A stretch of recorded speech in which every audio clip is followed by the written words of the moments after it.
नमस्कार दोस्तों, आज का हमारा टॉपिक है फेलोशिप।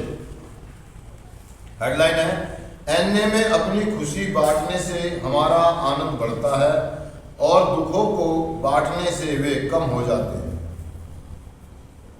हैं। अपनी जिंदगी में पहली बार हमें कुछ भी अकेले सहन करने की आवश्यकता नहीं। थोड़ा सा आगे बढ़ता हूं दोस्तों। जब अपनी कठिनाइयों से गुजरने के लिए हम अपने अन्य कार्यक्रम के कदमों और कार्यक्रम के दूसरे उपकरणों का इस्तेमाल में लाते हैं, तब हम क्लीन रहने से मिलने वाली खुशियों का मजा लूटने लगते हैं। लेकिन अपनी ये तमाम खुशियां जल्द ही खत्म भी हो सकती हैं अगर हम इन्हें दूसरों के साथ शेयर ना करें। जबकि हमारी कठिनाइयों का सिलसिला देर तक जारी रह सकता है अगर हम उन्हें अकेले भुगतते रहे। नारकोटिक्स एनोनिमस की फेलोशिप में हम अक्सर अपनी खुशियों को दूसरों के साथ शेयर करके कई गुना कर लेते हैं और अपने बोझ दूसरों के साथ शेयर करके हल्का कर लेते हैं। हम एडिक्ट लोग सुधार में कुछ ऐसा हर्षोल्लास अनुभव करते हैं जिसे कभी कभी केवल दूसरा एडिक्ट ही समझ सकता है। जब हम उन्हें बताते हैं कि आज वायदों को पूरा कर पाने में जो गर्व हम महसूस करते हैं, बिगड़े हुए संबंधों को ठीक करने में हमने जो सुकून पाते हैं, नशीले पदार्थ की जरूरत के बिना हम दिन का सामना कर पाने पर जिस राहत का अनुभव करते हैं, तब हमारे साथी सदस्य यह सब समझते हैं। जब हम इन अनुभवों को सुधरते हुए एडिक्टों के साथ शेयर करते हैं और वे भी उसी तरह की बातों से जवाब देते हैं, तब हमारा आनंद दुगना चौगुना बढ़ जाता है। यही सिद्धांत उन तमाम चुनौतियों पर भी लागू होते हैं जिनका सामना एक सुधरते हुए एडिक्ट के रूप में हमें करना पड़ता है। अपनी चुनौतियों को परस्पर शेयर करते हुए और दूसरे अन्य सदस्यों को उनकी शक्ति अपने साथ शेयर कर देने से हमारा अपना बोझ हल्का होता है। नारकोटिक्स एनोनिमस में हम फेलोशिप के जिस एहसास से जुड़ गए हैं वह हमारे लिए बहुत कीमती है। परस्पर शेयर करके हम अपनी खुशियों में इजाफा कर लेते हैं और सुधार में अपनी जिंदगी के बोझों को कम कर लेते हैं। दोस्तों, फेलोशिप, एनए और एनए फेलोशिप, इसमें थोड़ा सा वो है ना, जो गैप सा मैं बताना चाहता हूँ। एनए मतलब एक नारकोटिक्स एनोनिमस एक समूह है और हम उस समूह के अंदर हम जितने भी बात हम है तो फेलोशिप मेंबर, हम सभी दोस्त हैं वहाँ पर, संगी साथी हैं, है ना। लेकिन एक फेलोशिप हमारी अलग से बॉन्डिंग हो जाती है कुछ लोगों के साथ। एक तो हम सभाओं में शेयर करते हैं और कुछ लोगों के साथ बॉन्डिंग का मतलब होता है, मतलब कुछ खास लोग, हम 4, 5, 8, 10 जने बहुत घनिष्ठ मित्र बन जाते हैं। मतलब जानते तो हम सबको है, लेकिन 8-10 लोग ऐसे होते हैं जिनसे हमारी ज़्यादा संबंध हो जाते हैं या हम उनके साथ ज़्यादा मिलते हैं, जुलते हैं, बोलते हैं, बैठते हैं, बात करते हैं और अपनी फीलिंगों को शेयर करते हैं। तो हमारी अपनी अपनी फेलोशिप है। फेलोशिप तो पूरी है, लेकिन फेलोशिपिंग हो जाती है हमारी कुछ लोगों के साथ। जैसे अपने स्पॉन्सर के साथ फेलोशिपिंग हो गई है ना, स्पॉन्सरशिप कह लो, और बाकी जो दोस्त बन जाते हैं उनके साथ हमारी हो जाती है। तो टोटल मिलाकर के कि हम फेलोशिप में, वो कह रहा है कि जब हम आते हैं तो कह रहा है कि ये हमारा वादा है, कमिटमेंट है। हमारा प्रोग्राम भी कहता है कि जो हमें मिला है हम उसे अपने पास नहीं रख सकते, हमें दूसरों को देना होगा।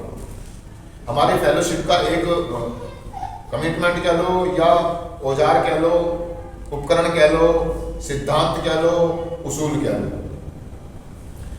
मतलब जो मुझे मिला है इस फेलोशिप में आने के बाद, एनए में आने के बाद, इस कार्यक्रम को करने के बाद, जो मुझे खुशियां मिली हैं, जो मुझे आनंद मिला है, जो भी चीज़ें मुझे मिली हैं, मैं दूसरों को बांटूंगा, शेयर करूंगा। जो भी अनुभूतियाँ मुझे हुई हैं, अगर मैं शेयर नहीं करता हूँ, मैं दूसरों के साथ बांटता नहीं हूँ, आने वाले मेंबरों के सामने शेयर नहीं करता हूँ, तो ये खुशियां मेरे पास ज्यादा दिन तक नहीं टिकेंगी। जब हम दूसरों को शेयर करते हैं, कुछ ऐसी बातें शेयर करते हैं, तो हमारे अंदर और ऊर्जा बढ़ जाती है, हम और ज्यादा इच्छुक हो जाते हैं चीजों को करने के लिए, और ज्यादा मोटिवेट हो जाते हैं चीजों को करने के लिए।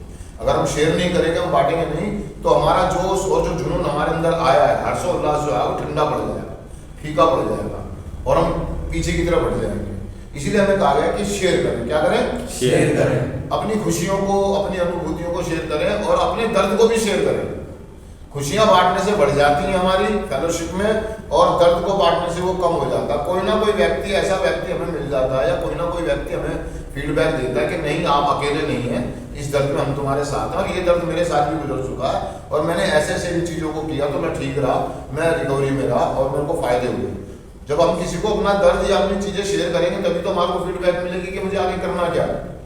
अगर हम शेयर ही नहीं कर रहे हैं ना, अपना खुशियाँ शेयर कर रहे हैं ना, अपना दर्द शेयर कर रहे हैं, तो भाई साहब हम फेलोशिप मेंबर नहीं है।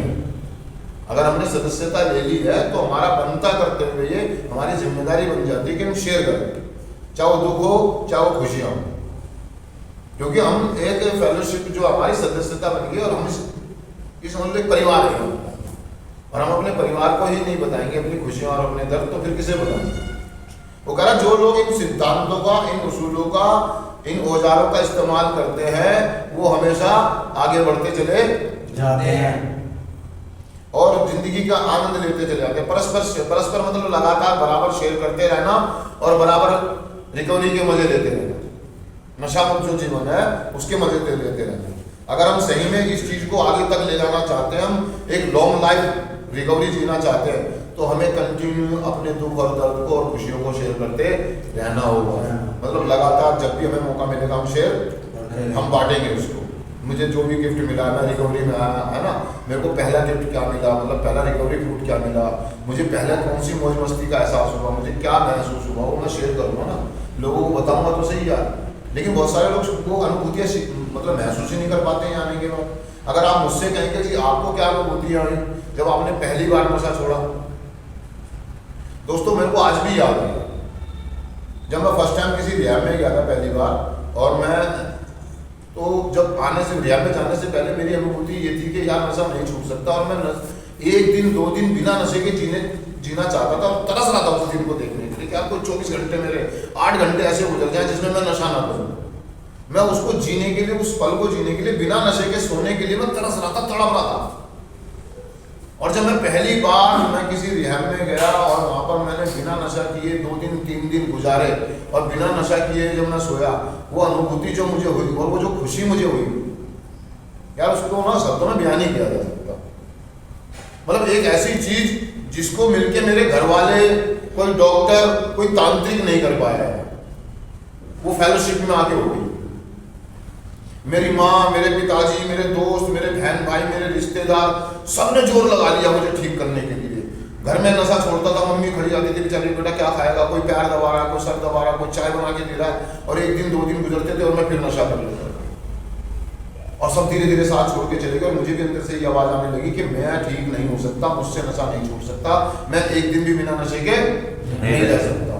अब वो उस आदमी के लिए, जो आदमी कल्पनाओं से चीजें परे हो जाए, और उसकी सोच से और उसके हाथ से परे हो जाए, और वो चीज किसी आदमी को मिल जाए, उसका कोई ठिकाना होता है? तो इसे महसूस किया जा सकता। दोस्तों मैंने फील किया उस अनुभूति। मैंने जब 3 दिन मैंने नशा नहीं करा, 2 दिन तो मैं पड़ा रहा, तीसरे दिन मैं सुबह उठा, है ना, जैसे उस कमरे से बाहर निकला तो मेरे से एक व्यक्ति ने बोला, हाउ आर यू फीलिंग? मैंने बैठा, बहुत बढ़िया लग रहा है, महसूस कर। कैसा महसूस कर रहा हूँ? मैंने बहुत बढ़िया। जैसे मैं गेट से बाहर निकला, सामने बड़ी इतनी बड़ी चट्टान पड़ी थी पत्थर की, मैं उस चट्टान पे जाके बैठ गया। सुबह सुबह का टाइम, जंगली एरिया, पक्षियों की चहचहाने की आवाज़ आ रही थी, और बड़ी सौंधी सौंधी खुशबू आ रही थी पेड़ों की, और मैं उस अनुभूति को भूल ही नहीं सकता यार।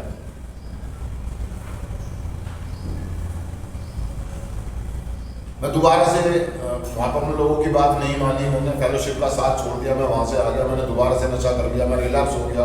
फिर 1 साल मैंने कंटिन्यू नशा किया। 1 साल के बाद फिर मेरे को लगने लगा कि यार अब तो मौत नज़दीक है, अब तो कुछ नहीं हो सकता, अब कुछ नहीं हो सकता, अब तो कुछ भी। मैं फिर दोबारा से किसी रिहैब में भेज दिया मेरे घर वालों ने, और वो जब वहाँ पर अनुभूतियाँ हुई, दोबारा से फिर वो मेरे को जो अनुभूति कि नहीं हो सकता होगा, फिर दोबारा से उठा, फिर वहाँ पर मेरे को नई नई अनुभूति है। मैं क्लासों में बैठा, जब मैंने पहली बार आत्म शांति प्रार्थना सुनी, इतने सारे लोगों ने एक साथ करी, 50 लोग एक साथ बैठ के बोल रहे हैं, हे प्रभु हमें ऐसी आत्म शांति दो उन परिस्थितियों को। वो जो अनुभूति हुई मुझे, वो जो अंदर से फील हुआ, वो जो अकेले बैठा, वो जो चाय आई, वो जो अच्छा लगा, वो जो बुरा लगा, वो जो घर वालों की याद आई, वो घर वालों की जो त्योहार आए, त्योहारों पे जो दर्द महसूस हुआ, मैं घर नहीं जा पाया। वो जो मेरे को पहली बार किसी ने बड़ा भाई बोला, किसी ने चीफ बोला, किसी ने HOD बोला, मुझे कोई पोर्टफोलियो मिला, कोई मुझे सेवा करने का मौका मिला, वो सारी चीज़ें मेरे को महसूस है और मैंने लिखी है वो, कि आज मुझे कैसा लगा, कल मुझे कैसा लगा, आज मुझे किसी ने प्यार किया तो मुझे कैसा लगा, आज मुझे किसी ने डांटा तो मुझे कैसा। और वो चीज़ें मैं लिखता भी था और शेयर भी करता था मौका मिलते। ये कल एक भाई ने मुझे बड़े प्यार से बुलाया कि भाई बुलाओ चाय पियोगे, मेरे को चाय थी, मुझे बड़ा अच्छा लगा यार कि मेरे जैसे व्यक्ति को कोई चाय पिला रहा है। किसी भाई ने मेरे को कहा भाई तू यहाँ पे क्यों बड़ा ऊंची आवाज में बोला, तो मुझे यार बड़ा दुख लगा, मुझे बड़ा बुरा लगा यार, मैंने शेयर करा। तो मेरी घनिष्ठता और मेरे मित्रता बढ़ती चलेगी। लोगों को ये समझना है ये बढ़िया आदमी है, चेहरे पर मुंह पर शेयर करता है, पेट का मैला नहीं है, मन का मैला नहीं है, ईमानदारी से भुले करने। तो लोगों को मेरी ईमानदारी पे विश्वास होने लगा। लोग कहने लगे कि भाई ये ईमानदार आदमी है, ये अच्छा भी शेयर करता और बुरा भी।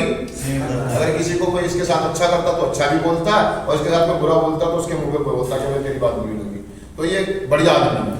और ये चीज़ मेरी बढ़ती चलेगी और मेरे अंदर वो जो जुनून, वो डेडिकेशन, वो इच्छुकता की वो चीज़ों को करने की और बढ़ती चलेगी। और देखते देखते फेलोशिपिंग करते करते दोस्तों एमए में जाना शुरू कर दिया। एमए में फेलोशिप में मेंबरों के साथ शेयर करना शुरू कर दिया और धीरे धीरे वो जोश, वो जुनून, यानी कि अब मेंटलिटी ऐसी बन गई धीरे धीरे कार्यक्रम करते करते साल 2 साल में कि यार जो कुछ है यही है और यही जीवन है। अब यहीं से मोक्ष मिलेगा, यहीं से मुक्ति मिलेगी। अब मुझे जरूरत पड़ जाती है, फिर मैंने मदद मांगी, मैंने यार मैं इतने दर्द में जी रहा हूँ यार, उन्होंने कहा कदम कर यार, 12 कदम कर, अपने गुनाहों की माफी मांग, क्षतिपूर्ति कर, निडर नैतिक सूची बना, फेलोशिपिंग करिए, फेलोशिप से मदद मांगी, तभी तो मुझे पता लगा कि मुझे कदम करने हैं, राइटिंग वर्क में करने हैं, पहला करना, दूसरा करना, तीसरा करना है, चौथे में अपनी निडर नैतिक सूची बनानी है, 5वें कदम में अपनी गलतियों को सही स्वरूप में कबूल करना है, उनको छठे में मेरे को उनको दूर करने के लिए ईश्वर से प्रार्थना करनी है, भगवान से प्रार्थना करनी है कि यार मुझे बदल, मैं इन दर्दों से मुक्ति चाहता हूँ। दर्द ये वाले नहीं दोस्त, दर्द वो जो मुझे सताते हैं, जो मैं कुकर्म करता रहा हूँ एडिक्शन में, और जब मेरे सामने आते हैं तो मेरे को दर्द होता है कि यार मैं कितना घृणात्मक आदमी हूँ, कितना गंदा आदमी हूँ। वो भी तो पीड़ा है, वो भी तो दर्द है मेरा, उसके लिए उसने मुझे बताया ये कदम कर। और जब मैंने कदम करे तो मुझे उनसे मुक्ति मिली। अपने आप से प्यार करना सीख गया, अपने आप से प्यार करना सीख गया, अपनी नजरों में अपना आत्मसम्मान बन गया, जीना सीख गया और जीने का आनंद ले रहा हूं भाई, सिर्फ इसलिए फेलोशिप करने से। और जो टूल्स मुझे दिए गए उनका इस्तेमाल करने से, जैसे आपको यहाँ पर टूल दिया गया, कन्फर्टेशन है, फीलिंग है, रिपोर्टिंग है, शेयरिंग है ना। आप नहीं करते टूल का इस्तेमाल, लेकिन मैंने तो दम फटे से किया, मैंने तो मुझे जरूरत पड़ी मैंने टूल का इस्तेमाल करा। बड़ा भाई है, चीफ है, कोऑर्डिनेटर है, स्टाफ है, ये टूल ही तो है मेरे। जब मेरे को जरूरत पड़ती है मैं इनका इस्तेमाल करता हूँ, मदद मांगता हूँ इन लोगों से। तो उपकरणों का इस्तेमाल करो भैया। फेलोशिप कर रहे तो ये खाली जो हमारे को मिली है, ये नहीं कि यहाँ पे आके बैठ जाओ बस लोग शेयर कर रहे सुन लो और अपने घर जाके चाय पी के सो जाओ। इसलिए नहीं है ये कि आप कुछ दिन के लिए यहाँ पर आए और आगे चले गए, घर जाके बैठ के दोबारा उठ के नहीं आए, इसलिए नहीं है। कीप कमिंग बैक, वापस आते रहो, शेयर करते रहो, खुशियाँ लेके जाते रहो, मदद मांगते रहो, मदद करते रहो, आने वालों की भी और अपनी भी। तो दोस्तों मैं तो आज के दिन फेलोशिप करूंगा और करता हूँ क्योंकि मुझे जरूरत है, क्योंकि मुझे जरूरत है कर्मों की भी और फेलोशिप की भी। तो चिंतन पढ़ देता हूँ दोस्तों। सिर्फ आज के दिन मैं अपनी खुशियों और अपने बोझों को दूसरे सुधरते हुए एडिक्टों के साथ शेयर करूंगा। मैं उनकी खुशी और दुख दर्द को शेयर करके भी भागीदारी निभाऊंगा। मैं नारकोटिक्स एनोनिमस में स्थापित फेलोशिप के मजबूत संबंधों के लिए एनए का आभारी हूँ। थैंक यू दोस्तों, शुक्रिया।